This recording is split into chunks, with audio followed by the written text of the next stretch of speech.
Hi, my name's Ben Walter, Senior Consultant and Trainer at Eldred Hospitality. As we consider what our business has to do to evolve and stay current, we're also thinking about that for our clients' businesses as well.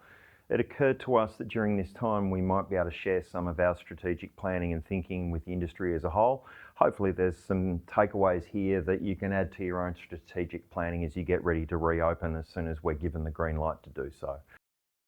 First of all, let's just think about what the new normal is, because it's not going to be how it was before. Adaptability is the new normal.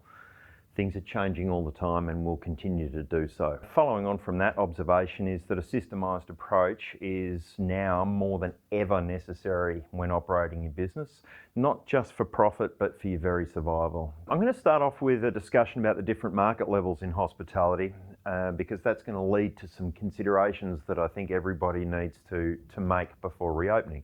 And I'm representing it as a pyramid, so let's start at the bottom. And what we've got here is cheap and cheerful, or fast food, takeaway, quick service restaurant, home delivery. These offers tend to be quite easy to run. They can have very good profit margins when they're well managed and well run. Customer expectations are at the lower end of the scale, and there's a large proportion of the total amount of hospitality businesses in this segment of the market. Going up a level from those businesses, we get to family-friendly bistros, modern pub offer, cafes. Still reasonably easy to run.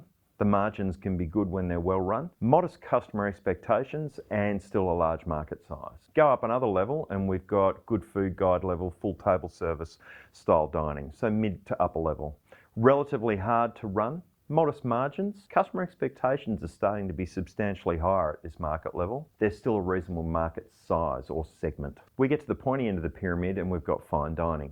These businesses, extremely hard to run, very low profit margins even when the economy is doing well. Extremely high customer expectations and a small number of potential customers out of the entire customer pool. So for broad percentages here, fine dining about 10% of the total market, that mid-level band about 30%, and where we started off 60% of the entire market. So I'd like to make a few key points about market level. Research from previous economic downturns shows that customers spend less per transaction and dine out less often. They also tend to move down market.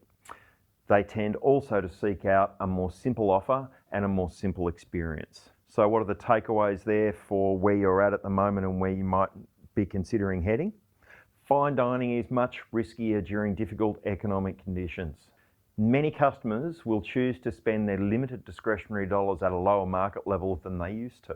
So rewriting your menus to deliver a strong margin at a lower market level will be necessary for survival in the short to mid-term.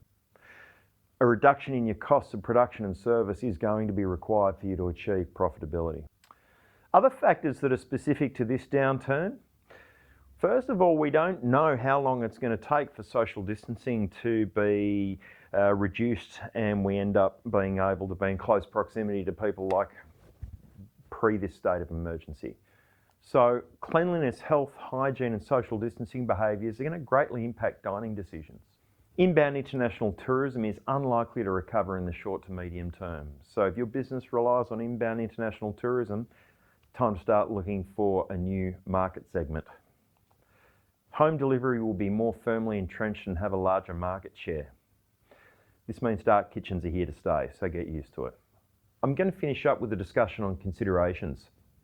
When I'm training problem solving, I will often introduce what we call assuming an attitude of constructive discontent. What does that mean? That means that everything you do should be open for discussion, for debate, for change. Now is not the time to get precious. Now's not the time to say, well, we can't change that, that's the way it's always been done. So don't be afraid to shoot a few sacred cows.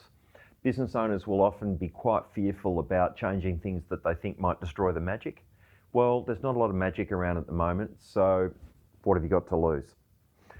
Assess whether there is a better, cheaper, faster way of doing everything in your business.